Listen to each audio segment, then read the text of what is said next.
Good day, everyone. Welcome to Real Conservative News. I'm your host, Nathaniel Rajkumar. Please stay with me for the next 10 to 15 minutes, not long, as I highlight the latest news events and provide commentary for February the 14th, 2026. Happy Valentine's Day to everyone. Regarding local, regional, and international security, political, and social issues. Starting off locally here in Trinidad and Tobago, First Citizens Bank has become the latest bank announced a reduction of foreign exchange limit on credit cards. In an email to customers, the bank stated that the new limit on its MasterCard standard credit card has been reduced from, listen to this, US $6,000 to just US $2,000. Wow.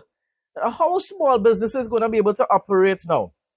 The bank further advised that the amended per cycle US spending limit will only apply to international transactions of its customers, both online and in person. However, it stated that TT credit limits would not change by this adjustment. This announcement came just under 2 weeks since JMMB halved the monthly US dollar spending limit to US $100 for classic debit card holders. My response, PNM leaders, people people who want to say it's UNC, like they will forget all the years now that even the PNM was complaining about a forex shortage in Trinidad, US dollar shortage in Trinidad. PNM leaders knew exactly why they called the general election a few months earlier than it was due last year. None of y'all really ever thought about that, right? Why? PNM usually likes to hold on to power for as long as possible. Why did they call it early? Matter of fact, the question must always continue to be asked. Why did Rowley resign? He never gave a valid reason for doing so. And why was Stuart Young appointed as Prime Minister in replacement of Rowley, even though he remained the political leader? Rowley remained the political leader of the PNM. He didn't step down from that position, though. The country was about to reach its final stages of collapse. We all knew that. Everybody knew that. They're pretending as though it's only happening now under the UNC. And they wanted to be able to do the usual thing. Blame Kamala and the UNC for the increased hardship which the population would have to endure. And we are enduring it. No two ways about that. They knew it was very unlikely that PNM would win a third term, and therefore decided to give UNC the task to manage the affairs of our failed state. Yes, people, we were basically there already. Sadly though, UNC is not without blame. Sadly, Tanku and other advisors decided to adopt PNM's socialist austerity taxing measures, IMF's taxing measures, which placed the burden of recovering TNT's economy on the back of our citizens, while Kamala stood by and just said, okay, cool. Hopefully there's still light at the end of the tunnel, though, in spite of all these new taxes and fines and fees and so forth. When Petrotrin is reopened, our country will generate much needed foreign revenue, which will assist in stimulating the economy and restoring a certain amount of purchasing power back into the hands of the middle class. As a lot of individuals continue to say year after year, and I've said it as well, the middle class is the bridge between the rich and the poor, people. When you have an empowered middle class, economically speaking, a nation begins to flourish. The poor begins to benefit when they have their small businesses and they're selling in the markets and stuff like that, because the middle class spends their money. Minister of Defense Wayne Sturge has announced that Cabinet has approved the expansion of lifeguard services at selected unmanned public beaches. This is really good news, though. I don't find Wayne Sturge as a good MP for Sandy Grande, but this is good news.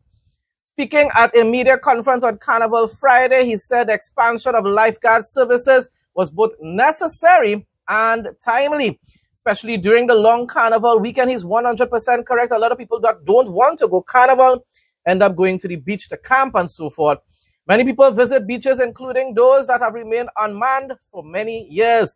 Tyrico, Balandra, Mitan River, Point, Bon Espia, Grand Lagoon, and will now benefit from the expanded coverage. This is one of the best news I've heard since UNC in government. You know why? Because we know what we hear a lot of the times taking place on a weekend and on a holiday especially. And we're trying to stop that from taking place in the future. Being proactive once again instead of reactive. While acknowledging that the rollout of the expanded lifeguard services may take some time, let's hope it isn't long though. Minister Sturge said interim measures have been put in place, including the calling out of lifeguard reserves, along with members of the Coast Guard for the next week, which is, of course, the Carnival week. St. Vincent and the Grenadines Minister of Culture, Kashchaka Cupid, has disclosed that Vinci Mas will receive an increased allocation compared to last year, although he did not state the specific amount.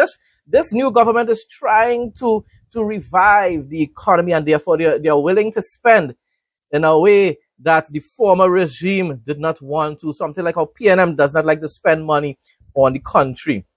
In his contribution to the 2026 budget debate, Cupid outlined a number of programs in culture, sports, and youth, which he said are aimed at developing the various sectors. He noted that Vinci Mas is a major national festival that also promotes tourism. And remember, those small islands depend on tourism to generate revenue. Hence, the need to increase its subvention. The culture minister said that hard-working individuals such as Mas men and women will be properly accommodated as they play an integral role in the overall hosting of Vinci Mas. Culture, Madam Speaker, is not peripheral to development. It is central to it. That is why I am pleased to indicate that there will be an increase in the government subvention for Vinci Mas this year compared to last year.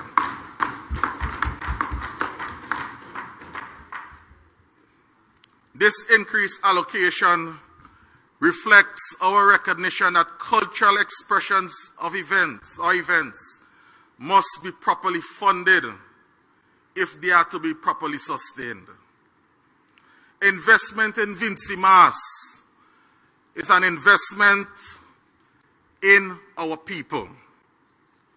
Moreover, Madam Speaker, as I intimated earlier, culture is a critical component of our tourism product.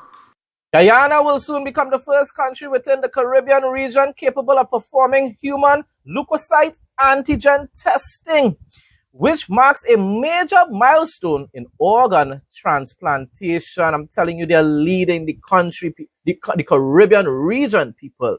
Guyana we are talking about, the same Guyana we used to talk about all the years, not in a really positive way though.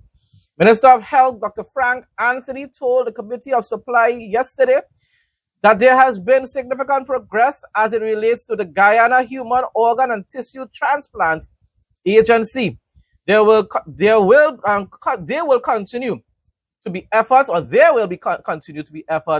to bolster local medical capacity, Dr. Anthony stated, highlighting the partnerships with international institutions, including the Donation Transplant Institute in Barcelona, and upcoming agreements with the European Union. Development, I'm telling you, taking place in Guyana at an exponential rate. Hopefully, they don't end up passing us here in Trinidad and Tobago. But of course, UNC is in government, and in spite of the errors that they are making, they are going to continue to develop Trinidad and Tobago in a much more significant way than the PNM. The Jamaican government has proposed a budget of $1.4 trillion. Now remember, that's Jamaican dollars. That's a lot of money, but it's still Jamaican dollars. For fiscal year 2026-2027, of which 99.7 billion has been allocated to capital projects, while 1.342 trillion will cover recurrent housekeeping expenses. Anyhow, details of the projections are outlined in the 2026-27 estimates of expenditure, which was tabled in the House of Representatives on Thursday by Minister of Finance and the Public Service. The thing about it is, now the way they're trying to go about generating these funds now is by increasing taxes in a time when Jamaicans don't really have money to be able to tax them with. They just endured an extremely powerful hurricane. Jamaican is in a state of recovery right now, and you said to tax these citizens. As an economist told them, now is not the time to do that. And the thing about it is the Andrew Holness regime was never adopted a taxing policy until now.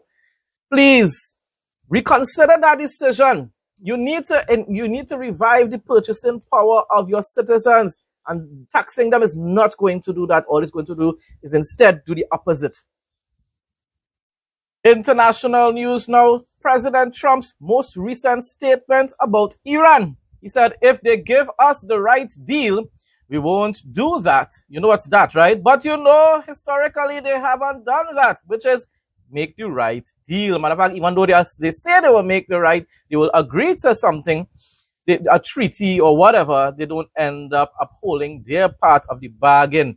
He said, I will say they want to talk, but so far they do a lot of talking and no action. Yes, Donald Trump.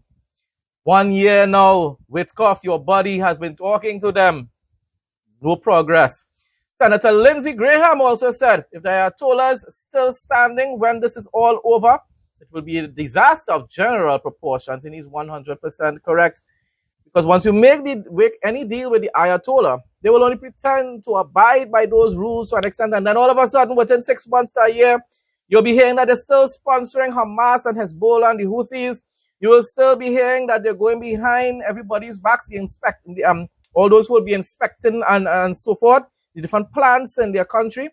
They'll be going behind people's back and digging holes and digging tunnels and doing stuff that they shouldn't be doing. What can Iran do to avoid attack?